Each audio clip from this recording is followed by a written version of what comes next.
ఓం నమ శివాయ శ్రీమాత్రే నమః. మిత్రులకి శ్రేయోభిలాషులకి అలాగే నన్ను ఇంతగా ఆదరిస్తున్న యూట్యూబ్ ప్రేక్షకులందరికీ కూడా పేరు పేరు ధన్యవాదాలు.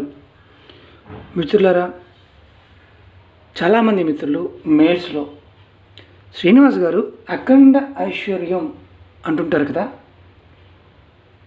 అది రావాలంటే మనం చేసుకోవడానికి ఏదైనా ఒక ఉపాయం ఏదైనా ఉందా అని చాలామంది మిత్రులు అడగటం జరిగింది. ఇప్పుడు ఆ మిత్రుల కోసం మనకెవరికైనా సరే ఐశ్వర్యం కావాలి, అలాగే చేస్తున్న పనుల నుంచి మనకి సరైన ప్రతిఫలం కూడా కలగాలి, అలాగే ఏ పని చేయాలన్నా ఇబ్బందులు లేకుండా విఘ్నాలు లేకుండా ముందుకు వెళ్ళాలి. అలాంటి ఉపాయాన్ని ఈరోజు మనం తెలుసుకుందాం.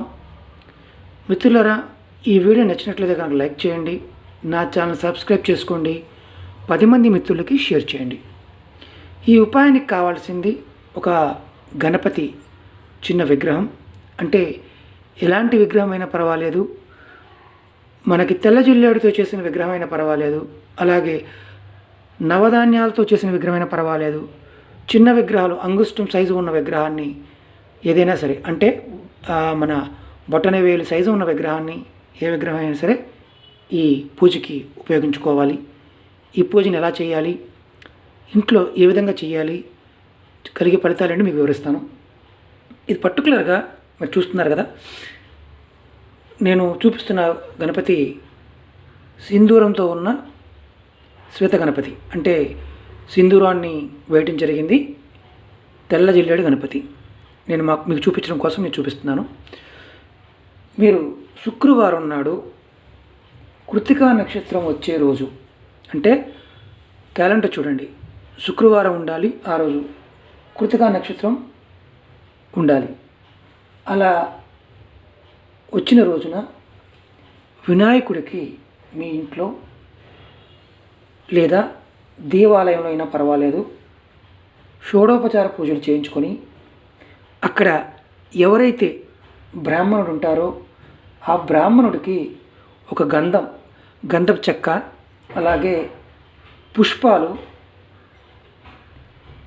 మంత్రోధికంగా దానం చేయండి. అంటే ఏంటంటే మంత్రోక్తికంగా, అంటే దానం తీసుకోవడానికి అక్కడ ఉన్న దేవాలయంలో ఉన్న పూజారి ఎవరైతే ఉంటారో ఆయన్ని అడగండి, ఆయన చెప్తారు, ఆయన దానం తీసుకుంటారు. ఒక గంధపు చెక్కని అలాగే పుష్పాలని ఇలా దానం చేయటం వల్ల శుక్రవారం కృత్తికా నక్షత్రం కలిసి వచ్చే రోజు గణపతికి పూజ చేసుకొని షోడోపచార పూజలు చేయించుకొని కరెక్ట్గా మీరు బ్రాహ్మణుడికి గంధాన్ని అలాగే పుష్పాలను దానం చేస్తే మీరు అఖండ కోటీశ్వరులు అవుతారు, అఖండ ఐశ్వర్యాన్ని కూడా పొందుతారు. ఆ గణపతి మీకు ఐశ్వర్యాన్ని ప్రసాదిస్తాడు.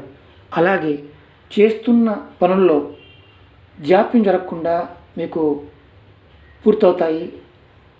అలాగే విఘ్నాలు, అంటే పని మొదలుపెట్టా ఆ పని అవటం లేదండి, అలాంటి పనులన్నీ అలాంటి ఏదైతే పనులు ఆగిపోతుంటాయో అవన్నీ కూడా మళ్ళీ పూర్తవడానికి అవకాశం ఉంటుంది. ఇది శుక్రవారం కృత్తికా నక్షత్రం వచ్చే రోజున చేస్తూ ఉంటే అఖండ ఐశ్వర్యాన్ని ఆ విఘ్నేశ్వరుడు మనకు ప్రసాదిస్తాడు.